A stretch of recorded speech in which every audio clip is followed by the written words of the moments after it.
휴전 종료를 이틀 앞둔 19일, 미국이 호르무즈해협 인근에서 이란 화물선을 향해 발포하고 배를 납포했습니다.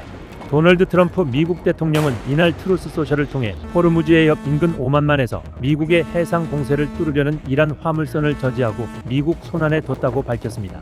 특히 이란 화물선 기관실에 구멍을 냈다고 말해 미 해군이 무력을 동원했음을 간접적으로 언급했습니다. 이란 국영 매체에 따르면 해당 상선은 중국에서 이란으로 가던 중이었습니다.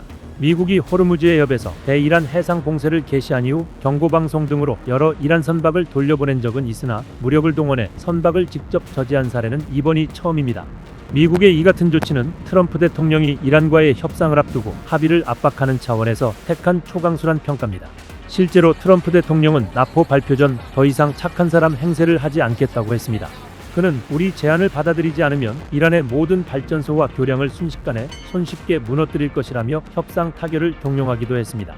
마이크 왈츠주 유엔 미국 대사는 ABC 방송에서 군사적 이중 용도로 사용되온 인프라에 대한 공격 파괴는 전쟁 범죄가 아니다 라고 엄호했습니다.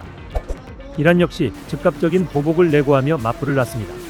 20일 이란 군사작전을 총괄하는 하탐 아란비아 중앙사령부는 미군이 오만만에서 이란 상선을 향해 발포함으로써 휴전을 위반했다고 주장했습니다.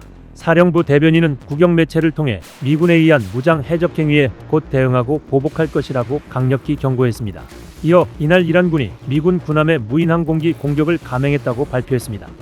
미국과 이란은 지난 17일 이스라엘과 레바논의 휴전 발효 그리고 이란의 호르무즈해협 개방 발표를 통해 종전을 위한 타협점을 찾아가는 듯 했습니다.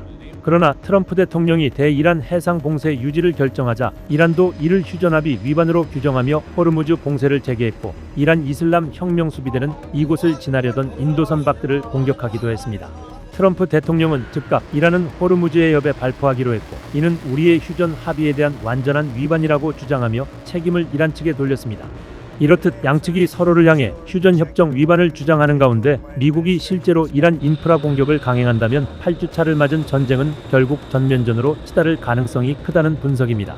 이란 역시 미국에 협력해온 걸프 국가들의 석유 인프라를 대상으로 맞불 공격을 가하는 한편 예멘의 친이란 반군 후티를 활용해 홍해 입구인 바브엘 만데브 해협을 다시 봉쇄할 수 있다는 우려도 나옵니다.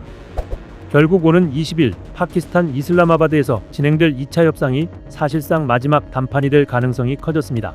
미국은 현재 이란의 핵포기를 받아내려 하고 있으며 이란은 미국의 해상 봉쇄 해제와 협상 재개를 맞바꾸려 하지만 양측의 입장 차이는 매우 큰 상태입니다.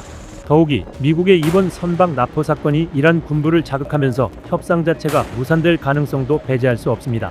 트럼프 대통령은 이란과의 협상팀이 오는 20일 파키스탄에 있을 것이라고 밝혔지만 이란에선 대표단 파견에 대한 분명한 입장이 나오지 않고 있습니다. 특히 이란 측에선 트럼프 대통령이 일방적으로 협상을 밀어붙이다가 기습적인 공격 재개에 나서는 것 아니냐는 의구심을 보이고 있는 것으로 알려졌습니다.